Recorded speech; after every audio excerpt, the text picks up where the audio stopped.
Welcome everybody. Yes, reunited and it feels so good. Yeah, yes, don't lame song, yeah. But yes, we are back. Hopefully gas prices will keep going down even more. But damn, you want to bring that up? Yeah, you dang right. I'm gonna bring that up. Freaking gas prices. That's the reason why we couldn't even do videos, because the gas price is so freaking high. But man. Okay, so guys, what's going on? It's your boy GNInvasion. This is Power Trick. And like he was saying, we are back.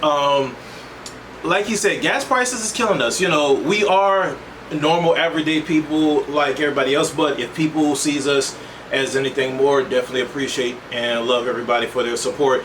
Even if you're watching the video, thank you. But please don't forget to like, comment, and subscribe, because he's been doing some of the reviews. I've been doing my own thing, and unfortunately there's certain things that are not allowing us to like tie in together, but we're going to eventually get that squared away and underway. We are working at trying to do this live at some point. I would say for right now it'd probably be once a week. We just got to find out a good time and place for it, and just so all of y'all, you know, can enjoy the content that we put out. But you know what? Since we owe it to the viewers that we haven't been talking about stuff. Well, you've been doing some reviews, but I'm sure you've probably been doing more than that. Why don't we tell them what our weeks, unfortunately I had to put an S on that, but our weeks have been like since the last one. Well, since our last one, basically, well, work, freaking gas prices, we gotta save our money on gas, and as you guys seen, I did a few solo videos I did my own personal review of Teenage Mutant Ninja Turtles: Red Revenge. But ladies and gentlemen, you have to wait till you get the physical copies. So I would recommend you guys pre-order that game, unless if you want to get a free pizza, which like I am, but I need to lose weight though. But I did my own personal review of Teenage Mutant Ninja Turtles and Super Mario Strikers, which is not really that great. And I did a breaking news video of the return of Penny and Stocking, which I didn't expect that is going to come out in the future. And last but not least, I finished watching Spy Family. I don't know if he... Oh, I've been finished. Oh, you've been finished as well? I've been watching everything else under the sun. But as far as with me, work definitely has been the thing. It's been killing me because I do stream on GNInvasion on Twitch. I've only been able to stream about once a week. I tried to do twice. I had a collab stream that was supposed to be yesterday that ended up getting canceled, but we're going to end up doing it. I have TMNT on Steam. We might talk about my opinions on it. I have DNF Duel on console and on Steam. We'll definitely talk about that because, you know. Speaking of DNF Duel, I'm like, I haven't matter of fact, let's do it. Ladies and gentlemen, I'm gonna step out for a few because this is gonna be a review of GNInvasion's. You don't want to ask questions and stay? No, I like because ladies and gentlemen, this game called DNF Duel. I don't originally know. From Dungeon Fighters Online, or DFO, which is one of the oldest game. Well, it's an oldest game. I think it's like in the top 20, like somewhere between like 15 or 17 or something like that. But it has the largest. It has a very large current user base still. But enough. But like I said, enough about me. It's good. This is his show now. So basically, ladies and gentlemen, this is DNF Duel. Review by GNInvasion. But without further ado, let's go with the game review.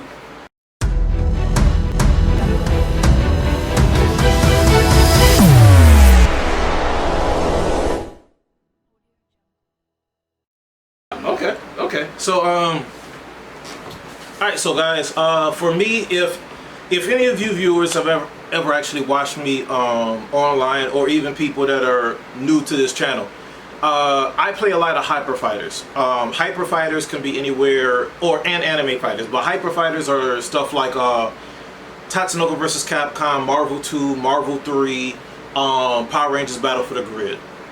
But this game is not as fast, but It's very similar to Grand Blue Fantasy Versus. For anybody that played that game, that is another Arc System Works game. And they did a few things with the UI to it. But I'm going to go ahead and give you my rating for the game. Personally, my personal rating for the game is 4.8 out of 5. Now, that's a pretty high standard by my standpoint, but I will tell you this. What I feel that this game is for casuals is probably 3.5. And I'll give you my pros and cons to it, but I'll tell you more the pros at the moment. Very beautiful game, great graphics, the 2.5 D with the animations and everything else is really good. The game makes you, every character makes you feel powerful. Every character makes you feel powerful. Like, and it's kind of weird because that's what a lot of kusoges are. I'm not going to tell y'all what that is. Look it up, kusoge. But every character is unique. Every one of them has a different combo route. Nobody is the same. Even characters that have somewhat of the same movesets are still different. Everybody has an invincible DP of some way, shape, or form. You have 2 different forms of special moves, which is very, in some aspects, it's like Battle for the Grid. And with Battle for the Grid, it was a very simple thing of you hit a directional button and a special, and the special button, you get a special move. Left, right, neutral, and some people have one in the air. And again, everybody is unique when it comes down to that. But you have another move that actually uses meter that allows you to do even more fantastical moves. That's going to allow you to do ground bounces or wall bounce. It's really well. One part that is very interesting though is that nobody's super is invincible except for one person, but they kind of made that his own thing. Again, that's indicative of, you know, his toolkit, because everybody is unique. The online is real good. They did say it was going to be rollback netcode. But let's go through the few things, because the game started off at $50, so it's $49.99, $53.59 or $69 after tax or whatever else. I originally bought it off of Amazon back during the time when everybody was talking about like this game might be too expensive or high priced.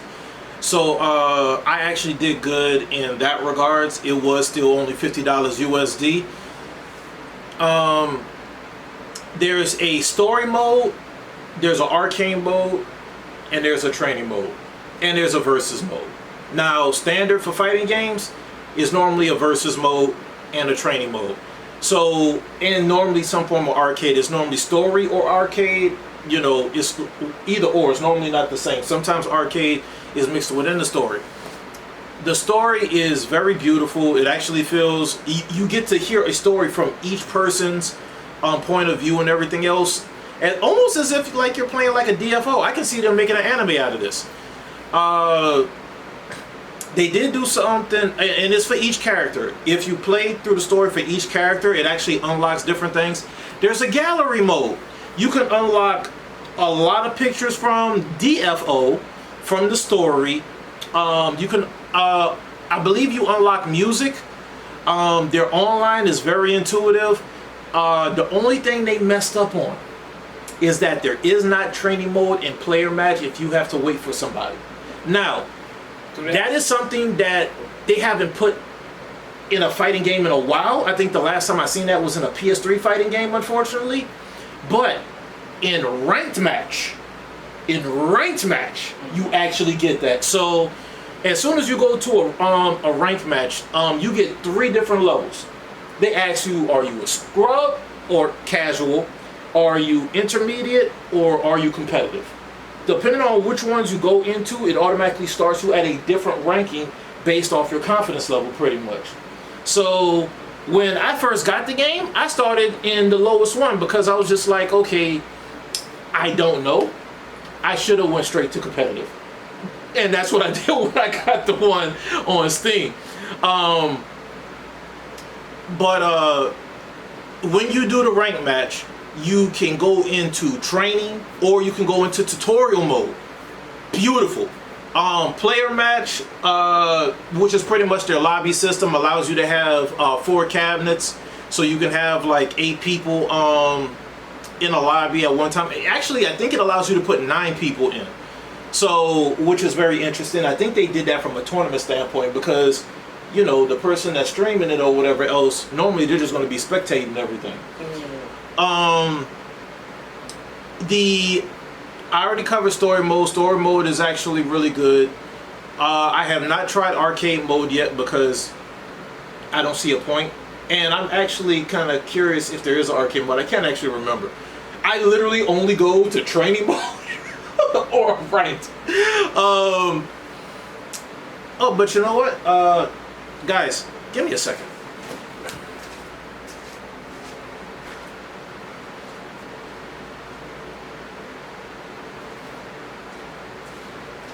All right, so, but I do want to talk. So I just wanted to show this to y'all. So, like I said, I do have the physical copy as well as the console version. Here's the disc here.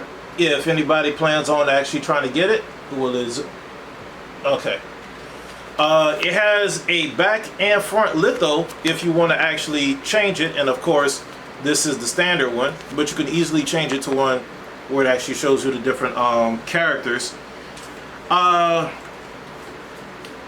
I said, everything is great about the game. The buttons feel nice. The characters are beautiful. The graphics are great. The music is awesome, and I expect nothing less from Arc System Works. The game's mechanic system is actually made by Aiding, which is the same people that made Ultimate Marvel vs. Capcom as well as Tatsunoko vs. Capcom. So it's a very universal system. Do I have my gripes since the game has been out for well over 2 weeks now? Yes. From a system mechanic standpoint, specifically when it comes down to online, normally when you play ranked, you're going to go straight to training mode because you never want to make yourself feel cold or whatever else. If you are trying to do a combo while you're looking for a match, if you do not go into that match immediately, it does this weird freeze frame, like it glitches, that stops you from doing your combos. You could be concentrating on the combo at some point, and you'll be like, okay, I'll click it as soon as I go in. If it cuts out, it automatically like messes with the combo, almost like it glitches. That's one thing that is a little bit irritating. There's only one character I can complain about that I feel like is going to get nerfed to the ground. But I'm gonna leave that for y'all, for anybody that's watching. Some people might know the character I'm talking about, other people might not. But I'm gonna let people guess. The only thing I can tell you is, based off of this description, large body, large range. For some reason, beats out everybody that is a specialist at a specific thing. Does way too much damage, and every character has this thing called an awakening. An awakening is a unique skill per character to have certain things. This person has like 2 or 3 buffs when they get to awakening that allows them to be more tankier. Plus, they have the highest HP in the game already. So it's based off of that. There's a lot of and this character has technically an infinite that has not been patched out. But by that, a lot of people probably know what I'm talking about, or the character I'm talking about already. And there's not too many things that they really need to do to the character. Either shorten the distance on some of the moves as far as the hitbox and everything else. And for some reason, all his moves seems like they have way better recovery than anything else. And they seem to throw for the fences. Like, just imagine somebody swinging home run style swings every single time. Like, that's how that character works. But again, like I said before, the game is meant to be powerful. Oh, one thing that I didn't mention, they actually put the classic B story mode once you unlock a character. Because you start off with 15 characters, but it does have technically 16 characters as long as you play story mode once. Story mode takes anywhere between 25 to 30 minutes. If you're actually skipping the scenes, it'll take a little bit longer otherwise than that. Combos are not hard in that game. It is one of those games where it's like it's easy to play, but it's hard to master. You can a regular bread and butter that does, not doing too much, does anywhere between 25 to 30%. Somewhat optimized combo without full meter resource will do anywhere from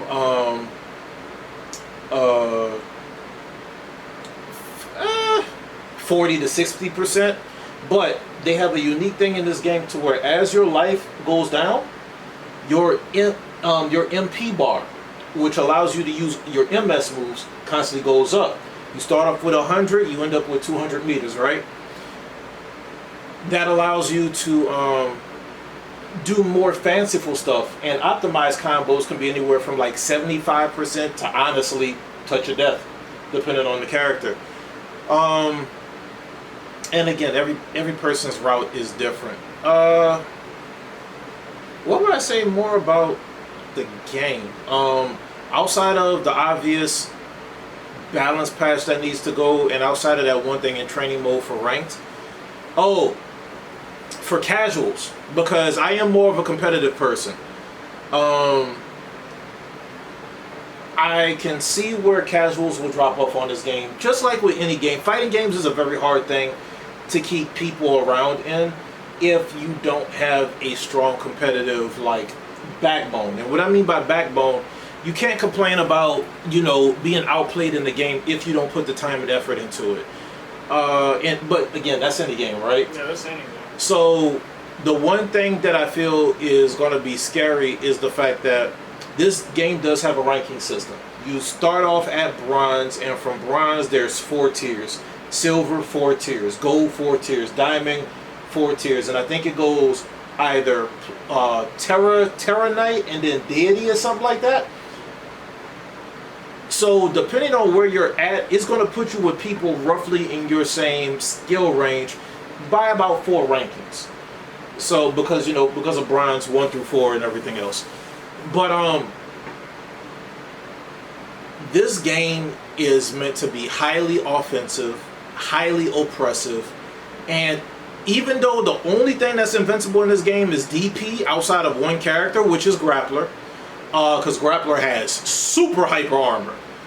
But even with characters like that, the game is meant to be highly oppressive and offensive. There is neutral. You can do 50-50s and Okies and everything else within the game. But if you don't understand enough of the game, you're going to get railroaded real quick. And it's one of those things of, learning the basics in any fighting game is great, but the one thing you always want to try to do is improve in a fighting game. A fighting game, when it comes down to casual play, I always recommend doing player match, going in with your friends and just playing. Eventually, somebody's going to go into training mode and be like, I want to beat my friends. And then you're going to practice a little bit more. You're probably going to take tutorial mode a little bit more seriously. And as you see yourself consistently beating people, where all of a sudden they start getting salty and being like, man, I don't want to play with you no more. You keep beating us. That's because they chose to stay the casual route and you chose to start going towards that beginner and intermediate level. And kudos to you. Kudos to both of y'all, because if you just want to stay casual in any game, even this one, do it. But I do feel like it does wear on a person's mental when it comes down to competition and everything else. But the only thing I can tell you is fighting games are fun. This game is a 4.8 out of 5 for me, and I just hope everybody enjoys the game. It's on Xbox, it's on PlayStation, it's on Steam. Sorry, Switch fans. I don't know if the hardware can take the game. I mean, granted, I shouldn't say that, because fighting games got so much more resource or power half of the time. It should be able to, but I think it's because of how the controller is. I'm not sure. I'm not sure. Even though Switch does have a fight stick by Hori, shout outs to them. But I mean, guys, the only thing I can tell you is it's a really great game. I would recommend everybody try it. You know, the pros and cons that I have are going to be some that other people might not have. But the one thing that I do want is I want everybody to get into fighting games. DNF Duel is a really fun game. If you just want to hit buttons, this isn't the game. Just hitting buttons will get you destroyed. But every character does feel powerful. So what does that mean? Go through the tutorial mode, go into training mode, just try to learn something, even a little bit, so that this way when you go into those player matches with your friends or your offline versus, or even in ranked, and when you get that first W, you're going to feel good. But that's my review, guys. I mean, I don't mean to make it sound long-winded, but I want to make sure that I give you, you know, every possible advantage when it comes down to this game. A lot of people are playing it. I think on Twitch not too long ago, it had over 24,000 followers, but it had over 18,000 people still playing or viewing. So that's a lot of numbers at the moment. You know what I'm saying? So definitely give it a shot.